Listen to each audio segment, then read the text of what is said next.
Hi friends, welcome to our channel. నేను మీ MPR. మన ఛానల్ని లైక్ చేయండి, సబ్స్క్రైబ్ చేయండి, కామెంట్ చేయండి అండ్ షేర్ చేయండి. తమ్ముళ్ళు అదిరిందా దెబ్బ అదుర్స్. 2024 సార్వత్రిక ఎన్నికల ముందు మన చంద్రబాబు నాయుడు గారు అదిరిందా తమ్ముళ్ళు అంటూ ఒక స్లోగన్ బాగా వినిపించారు.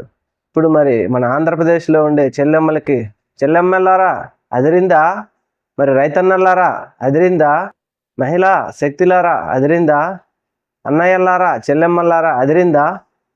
పిల్లలకు స్కూళ్ళు స్టార్ట్ అయిన నెలలోనే వైఎస్ జగన్మోహన్ రెడ్డి గారు, మాజీ ముఖ్యమంత్రి వైఎస్ జగన్మోహన్ రెడ్డి గారు మీ అకౌంట్లలో బటన్ నొక్కి డబ్బులు వేసేవారు. మరి అదిరిందా. రైతన్నలారా పెట్టుబడి సహాయం మరి అదిరిందా, మీకు చెందినయా. ఇలాంటివి మరెన్నో పథకాలు మీకు చెప్పారు. మరి అవన్నీ అదిరే విధంగా మీకు అందినయా. ఉచిత బస్సు చెల్లెమ్మలారా అదిరిందా. మరి చూడండి, ఆలోచన చేయండి. ఈ పథకాలన్నీ సూపర్ 6 పథకాలన్నీ అధికారం చేపట్టిన తర్వాత 20 రోజుల నుంచి 25 రోజులు అవుతోంది. ఈ 25 రోజుల్లో ఒక్కరైనా దీని గురించి మాట్లాడారా. అసలు ఇది అవసరమే లేదన్నట్టు కరపత్రిక వారి పత్రికల ద్వారా రాపిస్తూ ఉన్నారు. ఉచిత బస్సు కావచ్చు, తల్లికి వందనం కావచ్చు. చెల్లెమ్మలారా మరి సిలిండర్లు వచ్చినాయా, మీకు వస్తున్నాయా, ఎవరన్నా అడుగుతున్నారా. మరి అదిరిందా దీని గురించి. మరి అలాగే ఇంకా రకరకాలు చెప్పారు. నిరుద్యోగ భృతి తమ్ముళ్ళారా ఉద్యోగం చేయకుండా ఉన్నారు, అదిరిందా. వాలంటీర్స్లారా అదిరిందా తమ్ముళ్ళు, 10,000 వస్తున్నాయా మీకు.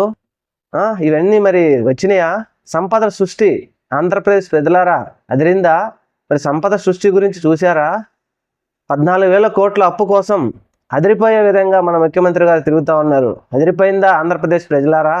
ఒకసారి ఆలోచన చేయండి. ఇప్పటి నుంచి ఆలోచన చేసి మీరు ఏదో ఓటేసి జగన్మోహన్ రెడ్డి గారిని గెలిపించమని మేము అడగడం లేదు. కానీ మీకు అదిరిపోయిందా లేదా అనే దాని గురించే మేము మాట్లాడుతున్నాం. నిరుద్యోగ భృతి కానీ, రైతన్న వర్షాలు పడి పంట ఏం చేయాలి, పంట వేసుకోవాలని సహాయం కోసం ఎదురు చూస్తూ ఉన్నారు. మరి అవన్నీ అదిరినాయా మీకు. పెన్షన్లు 60,000 పెన్షన్లని 30,000 చేస్తున్నారంట. తమ్ముళ్ళారా మీకు అదిరిందా. మరి రేషన్ కార్డులలో సగం రేషన్ కార్డులు చేస్తున్నారంట. మరి రేషన్ కార్డు లబ్ధిదారులారా మీకు అందరికీ అదిరిందా. అలాగే రేషన్ మీ ఇంటికి వచ్చి ఇచ్చేవారు, మరి ఇప్పుడు ఆ బండ్లని తీసేశారు. రేషన్ షాపులు పెంచుతున్నారు. మరి రేషన్ బియ్యం తీసుకునే లబ్ధిదారులందరికీ మీకు అదిరిందా. ఇలాగ చాలా అదిరిపోయే విషయాలు ఇంకా ఉన్నాయి. ఇప్పుడిప్పుడే ప్రజలందరికీ అదిరిపోయే విధంగా ఇంకా 10% ప్రజలకే తెలిసినట్టుంది. కానీ 90 మంది ప్రజలు మాత్రం అదిరిపోయే విధంగా తెలుసుకోవాల్సినవి చాలా ఉన్నాయి. ఎందుకంటే అమరావతిలో అదిరిపోయే విధంగా మన ముఖ్యమంత్రి గారు ఉన్న ఖజానా డబ్బులన్నీ అక్కడ పెడతా ఉన్నారు. ఇలాంటి విషయాలు చాలా ఉన్నాయి. ఇలాంటి అదిరిపోయే విషయాలన్నీ, అదుర్సు విషయాలన్నీ మీ దృష్టికి తీసుకొచ్చే ప్రయత్నం మా ఎంపీఆర్ టీవీ ద్వారా మేము చేస్తాం. అయితే మన ఛానల్ని లైక్ చేయండి, కామెంట్ చేయండి, షేర్ చేయండి. తప్పకుండా సబ్స్క్రైబ్ మాత్రం చేయాలి. మీరు చెప్తున్నా చూడండి, సార్కి అడుగుతున్నా కానీ మీరైతే సబ్స్క్రైబ్ చేయట్లేదండి. ఇలాంటి అదిరిపోయే విషయాలు నేను తేవాలంటే మరి మీరు సబ్స్క్రైబ్ చేస్తేనే కదా. Thank you.